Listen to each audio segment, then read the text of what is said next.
عزیز طلبہ، کیسے ہیں؟ خیریت ہے؟ امید ہے آپ گھر میں بالکل ٹھیک ہوں گے۔ ہم نے اپنے گزشتہ ویڈیو لیکچر میں نظم محنت کی برکات کے 5 بند کا مطالعہ کیا تھا۔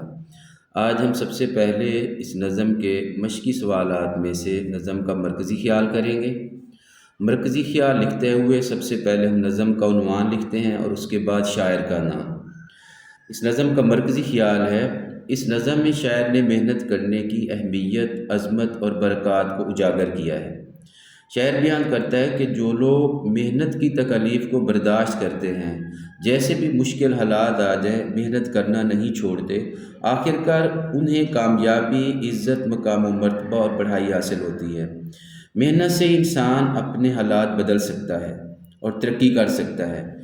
انسان کے لیے ضروری ہے کہ وہ کبھی ہمت نہ ہارے اور صدق کے دل سے محنت جاری رکھے۔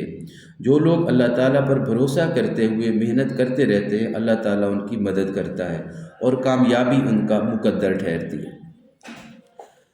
نظم کے مشقی سوالات میں سے پہلا سوال ہے خالی جگہ۔ نہال اس گلستان میں، خالی جگہ میں آئے گا گلستان۔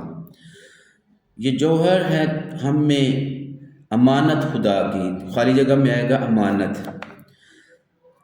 آگے نیکسٹ تیسری خالی جگہ میں آئے گا مبادا۔ بشر کو ہے لازم کہ ہمت نہ ہارے، مثل ہے کہ ہمت کا حامی خدا ہے۔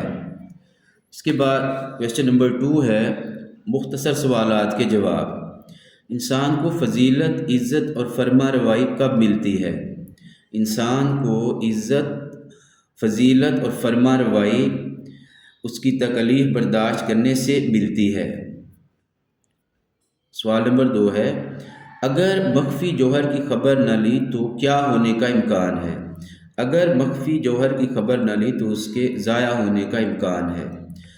کویسچن نمبر 3 ہے اگر دور کا سفر درپیش ہو تو گھڑ سوار پر کیا لازم آتا ہے؟ اگر دور کا سفر درپیش ہو تو گھڑ سوار پر لازم ہے کہ وہ اپنے گھوڑے کو سر پر دوڑائے، یعنی اور تیز دوڑائے اور درمیان میں نہ بیٹھے تاکہ جلد منزل تک پہنچ جائے۔ کویسچن نمبر 4 ہے بشر کے لیے سب سے بڑا سہارا کس کا ہے؟ بشر کے لیے سب سے بڑا سہارا اللہ تعالیٰ کی ذات ہے۔ انسان کو اللہ تعالیٰ پر کامل ایمان اور بھروسہ رکھنا چاہیے۔ ہمت کا حامی کون ہے؟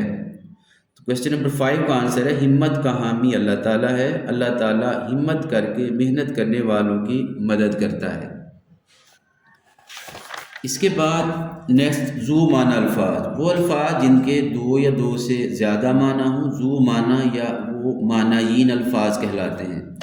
ایسے الفاظ میں ایک معنی میں مذکر ہوتے ہیں تو دوسرے معنی میں مؤنث استعمال ہوتے ہیں، اور بعض اوقات دونوں معنی میں مذکر یا مؤنث بھی استعمال ہوتے ہیں۔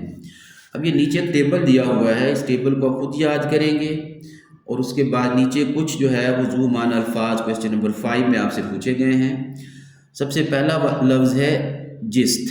جست کا ایک مطلب ہوتا ہے تحقیق اور دوسرا معنی ہے اس کا چھلانگ۔ نیکسٹ ہے غریب۔ غریب کا ایک پہلا معنی ہے مجبور، دوسرا معنی ہے مفلس۔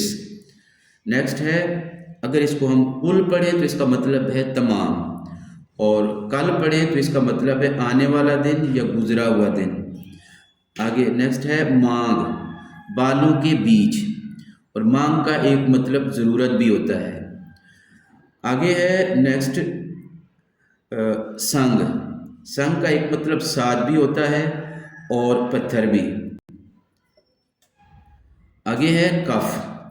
کف کا ایک مطلب پنجہ بھی ہوتا ہے، ٹھیک ہے، اور دوسرا معنی مٹھی بھر مقدار بھی ہوتا ہے۔ آگے ہے لگن۔ لگن کا ایک مطلب شوق بھی ہوتا ہے اور ایک مطلب برتن بھی ہوتا ہے۔ نیکسٹ ہے مالٹا۔ مالٹا ایک پھل کا نام بھی ہے اور دوسرا ایک ملک کا نام بھی ہے۔ آگے ہے محل، بادشاہوں کا مکان بھی ہے اور منزل بھی ہے، اور اوپر ایک رہ گیا تھا لہر۔ لہر کا مطلب پانی کا ریلا بھی ہوتا ہے اور خوشحالی بھی۔ تو امید ہے کہ آپ کو ان سوالات کی سمجھ آ گئی ہوگی۔ اللہ حافظ۔